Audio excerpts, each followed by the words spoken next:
Itu di Hotel Yamato. Di Hotel Yamato, di mana para pejuang kita kan ada bendera Belanda, dulunya dilepas. Dan ternyata beliau juga terlepas kan juga dari pemerintahan Pak Jokowi sekarang karena punya calon presiden sendiri.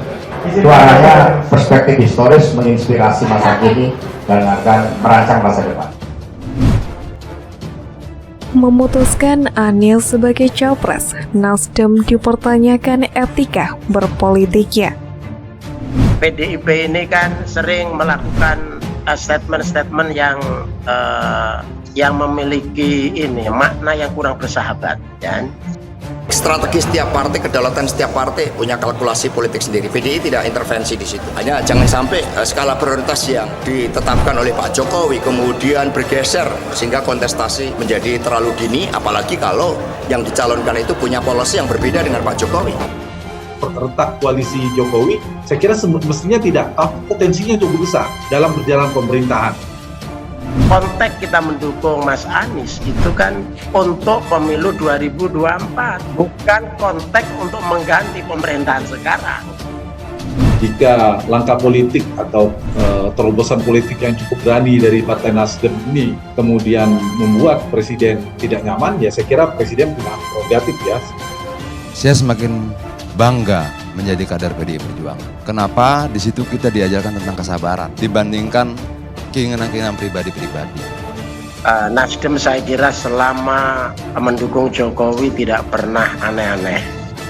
Yang kaki mau ke kanan, sebelah kanan, yang satunya mau ke kiri, nggak jalan gitu. Tangan ke belakang satu, ke depan satu, kepala kemana tidak jelas. Organisasi yang benar adalah organisasi yang terpimpin.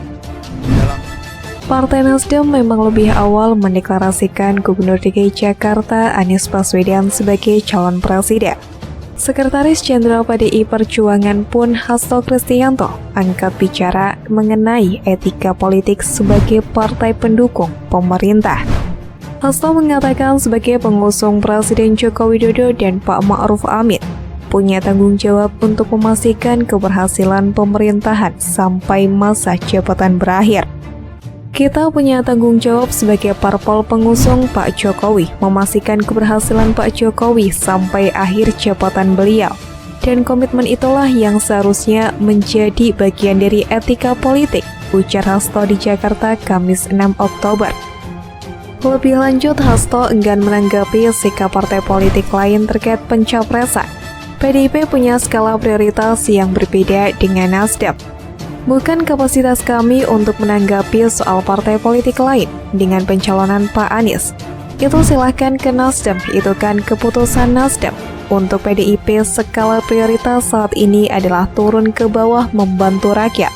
Ekonomi lagi berat harus diantisipasi bersama, kata Hasto. PDI Perjuangan tidak ingin ikut berdansa elektoral dengan mendeklarasi calon presiden. Ada masalah yang lebih penting untuk dihadapi bersama. Hanya sekedar dansa elektoral dan efek ekor jas, semua partai punya tanggung jawab untuk calon pimpinan. Tapi keyakinan PDIP saat ini bergerak ke bawah membantu rakyat. Ancaman resesi ekonomi karena sudah di depan mata. Karena ancaman resesi ekonomi dunia, krisis pangan itu betul-betul di depan mata, kata Hasto. Belum lama ini, Nasdem sendiri mengatakan kendati mendukung Anies, Surya Paloh mengaku partainya akan tetap mendukung pemerintahan Presiden Joko Widodo dan Wakil Presiden Ma'ruf Amin hingga selesai masa jabatan. Namun baru-baru saja, Nasdem justru malah mendeklarasikan Anies sebagai capres. Nasdem ingin mempertegas komitmennya untuk tetap mendukung pemerintahan Jokowi Ma'ruf ini sampai akhir jabatan, katanya. Surya Paloh mengatakan tidak ada perbedaan apapun antara partainya dengan pemerintahan Presiden Jokowi. Meski ada kekurangan di sana-sini, namun Surya Paloh menyebut menjadi tugas partai-partai koalisi Jokowi, termasuk Nasdem, untuk selalu mengawal jalannya pemerintahan. Kekurangan pasti ada, dan inilah tugas sahabat, tugas partai koalisi yang berada dalam pemerintahan untuk selalu mengawal dengan nawa itu. Dengan niat baik apa yang terbaik, baik untuk pemerintahan, baik untuk bangsa dan negara ini, tuturnya. Surya Paloh menuturkan Presiden Jokowi bahkan menyambut baik langkah Nasdem tersebut. Presiden juga menghargai keputusan Nasdem tersebut. Ketika ditanya apakah saya sudah membicarakan apa tanggapan beliau soal pencalonan Bung Anies, beliau ucapkan, ya baik, bagus, saya menghargai itu. Dan saya pikir ini lebih dari cukup, kata Surya Paloh. Menurut Surya Paloh, komunikasinya dengan Presiden Jokowi telah berkawan dengan mantan Gubernur DKI Jakarta itu selama 8,5 tahun terakhir.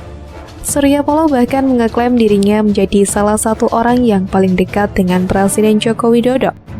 Oleh karenanya, meski Nasdem memutuskan mengusung Anies Baswedan yang identik dengan oposisi pemerintah, Surya Paloh memastikan komunikasi antara dia dengan kepala negara masih terjaga dengan baik. Hubungan dengan Pak Jokowi mantaplah, kata Surya Paloh.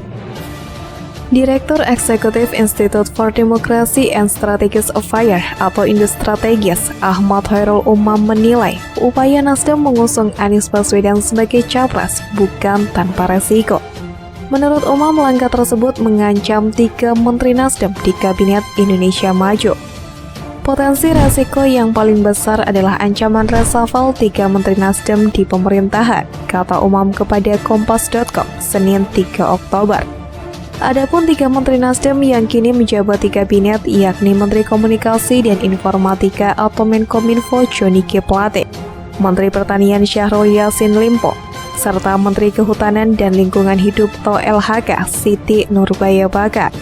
Tidak hanya pencopotan menteri, menurut Umam, langkah politik Nasdem juga sangat mungkin berimplikasi pada evaluasi total posisi partai besutan Surya Paloh tersebut di seluruh lingkaran kekuasaan.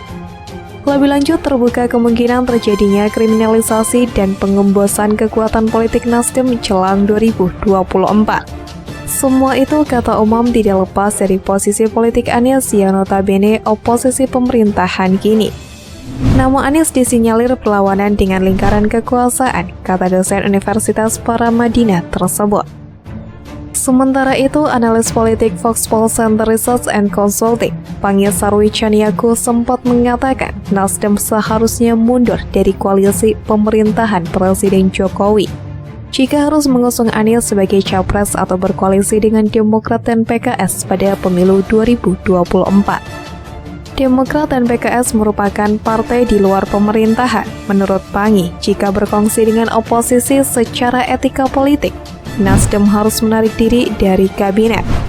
Nasdem hari ini juga kesulitan mungkin untuk cepat memutuskan capres definitifnya. Mungkin ya karena Partai Nasdem masih menjaga fatsun politiknya, masih di gerbang koalisi pemerintah. Kata Pangi kepada Kompas.com Jumat 23 September lalu.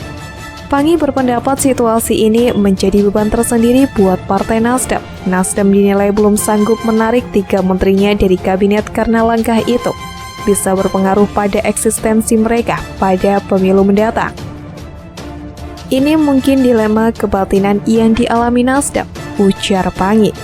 Posisi Nasdem menurut Pangi sangat berbeda dengan Demokrat dan PKS. Kedua partai tersebut tidak punya beban politik lantaran sejak awal sudah berada di luar pemerintahan.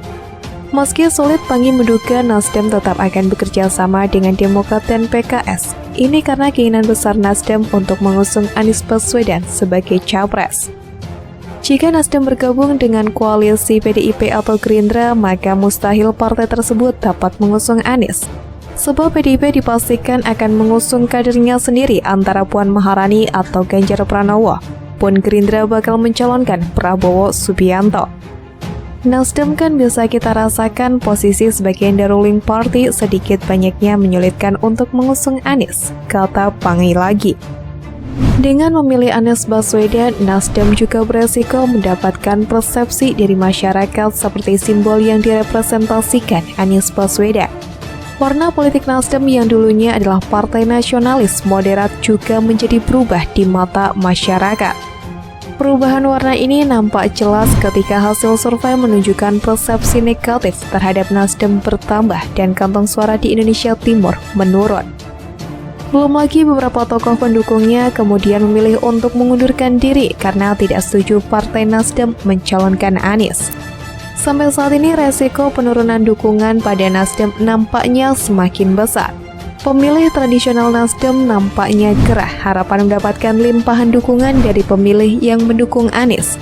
yang notabene adalah kaum oposisi, juga akan sulit didapat karena mereka pasti masih ragu dengan Nasdem yang sampai saat ini masih bagian dari pemerintah yang sedang berkuasa. Reaksi ini tentu tidak diharapkan oleh Nasdem karena bisa juga beresiko penurunan dukungan terhadap partai ini pada saat pemilu 2024 nanti. Di satu pihak, untuk mengubah pilihan partai yang telah mendukung Anies pastilah sulit. Lalu apakah ini berarti Nasdem siap untuk berubah warna?